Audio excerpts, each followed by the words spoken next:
Welcome. In this video, we'll show you the layout of a typical wind turbine generator as found on wind farms across the world.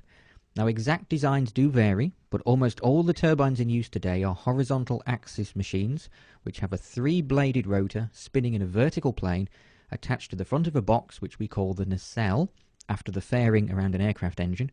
And in this nacelle we have the generator, often a gearbox, and occasionally a high-voltage transformer, and the whole thing sits on top of a tower, which is mostly there to keep the blades from digging a hole. We tend to class turbines by their power output, and hence their physical size. Wind farms might use many sub-megawatt turbines, each producing 400-600 kilowatts each, or a few multi-megawatt turbines, producing maybe up to 3 megawatts per unit. Apart from physical scale, they are arranged a bit differently, so let's start by looking at a typical sub-megawatt model. Turbines of this type are typically 25 to 45 meters tall, and at the base you will often find two doors. The lower door takes you into a secured compartment where we have a high voltage step-up transformer. The generator at the top of the turbine is producing about 690 volts, and this transformer converts that into several thousand volts to send it more efficiently to the substation. The main entrance to the turbine is at first floor level, and there we find the control cabinet and the base of a ladder, or a series of ladders. Often in these smaller turbines, the ladders run to a series of platforms and they change sides at each platform to give you a rest area and a bit of fall protection. Platforms are generally just wooden discs suspended inside the tower walls, and they might have a trapdoor or a set of guardrails and a gate depending on how the ladders are arranged. The main run of cables goes up the wall of the tower, dodging past any intermediate junctions, because obviously the towers can't be delivered in a single 40-meter long section.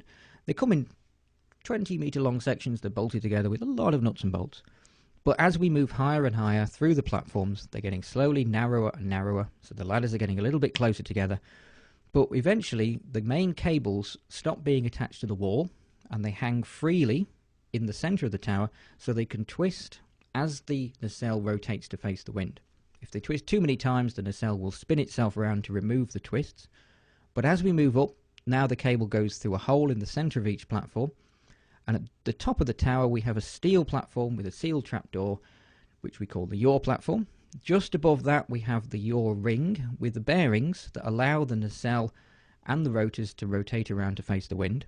And this sealed platform acts as a bit of fire protection, also avoids people falling back down the tower, because at the top of the nacelle we simply have a hole through which we climb. And the nacelle in this case is a vaguely tapered tube. At the back we have the wind sensors, which give us speed and direction and allow the turbine to face into the wind and to change the angle of the blades. The nacelle itself is just a fiberglass tube.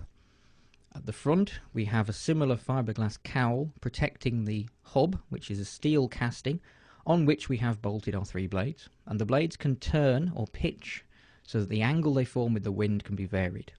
Out at the back of the hub we have a shaft which leads into the gearbox, then a high-speed shaft through a brake into a generator, and that generator then supplies the electrical power, as I say, at about 690 volts all the way back down the tower to the base. And right at the back we have a cooling fan, as we're generating 500,000 watts of energy inside the nacelle. Some of that is wasted as heat, and without an efficient cooling system there is the potential for the turbine to catch fire. Now, the layout of a larger turbine is broadly similar, but some of the components are in different places, so let's start by looking at the tower section of a typical 2 megawatt turbine. Where we place the high voltage transformers in multi-megawatt turbines is a lot more variable. Quite frankly, we have a lot more room, so we can decide if they can be in the nacelle, they can be at the base of the tower, they can be on platform 1 in the basement, they can be outside in a hut. In this example, the transformer's at the top, so when we go into our door, the one thing we'll not find is a transformer. We do have the high voltage switches, this case on platform 2, but on the entrance platform we have the usual control cabinet and a lift, a little green box. And that lift will take two people to the top of the tower, or nearly to the top, without them having to climb the single, very, very long ladder. Almost all large turbines will just have a single run of ladder for the majority of the run up the tower. It will have a wire or a rail system, a fall arrest device fitted to it, but it is still a long slog up the ladder, which is one of the reasons why service lifts are so important. And again, the tower's in sections so that it can be delivered around the country without demolishing villages. Sometimes, if we're running a long distance and we haven't got room for a proper platform, we can put a half moon in place. No fall protection on the platform, but we assume you would keep your lanyards connected at this point because it's quite a long way down.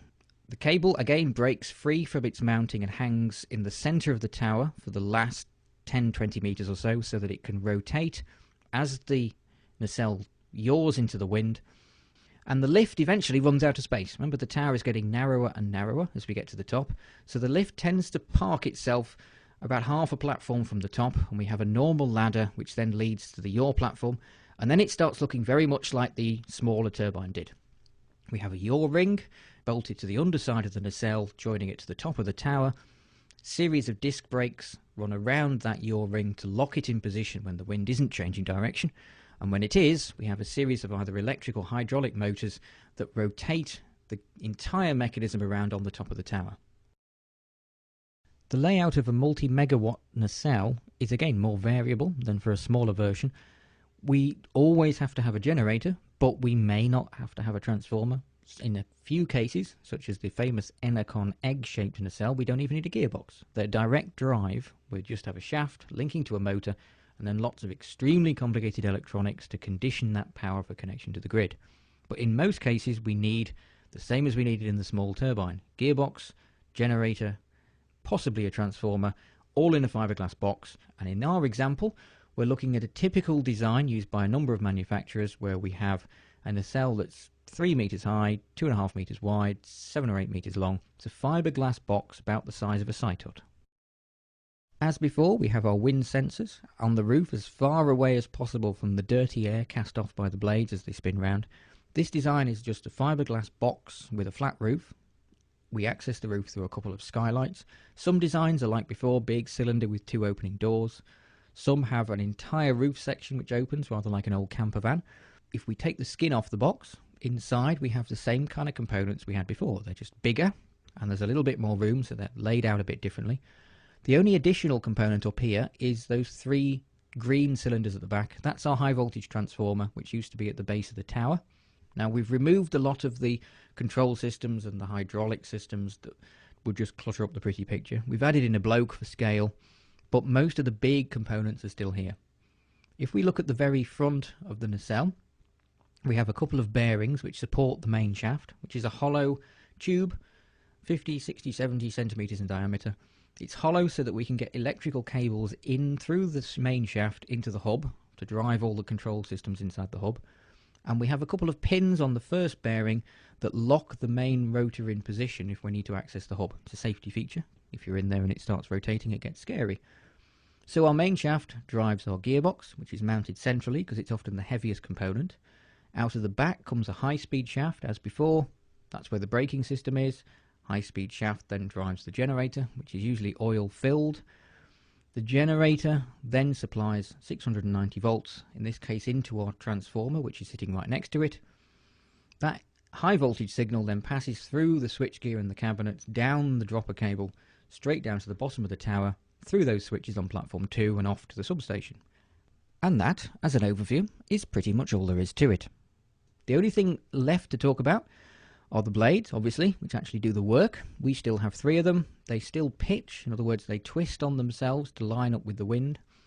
And you access the hub through the gap between this fiberglass cowl and the cast hub. It's a bit of a wriggle, but you wriggle through, usually feet first, crawl through the hole in the middle of the hub, and inside the hub we'll find the control electronics, the pumps, the motors and the batteries to control the pitch of each blade, rotating it on its own bearing to set the optimum angle for the wind. If we turn the blades through 90 degrees so they're edge on to the wind, there's no net turning force. It's a process called feathering, and the turbine will stop. Obviously there is a vast amount more going on inside a turbine, lots of wiring and control systems and lights and sensors and fire extinguishers, etc. But that is basically it, the general overview of most turbines that you find on wind farms today. Designs for the future will be significantly different, but at the moment it's a windmill on a stick.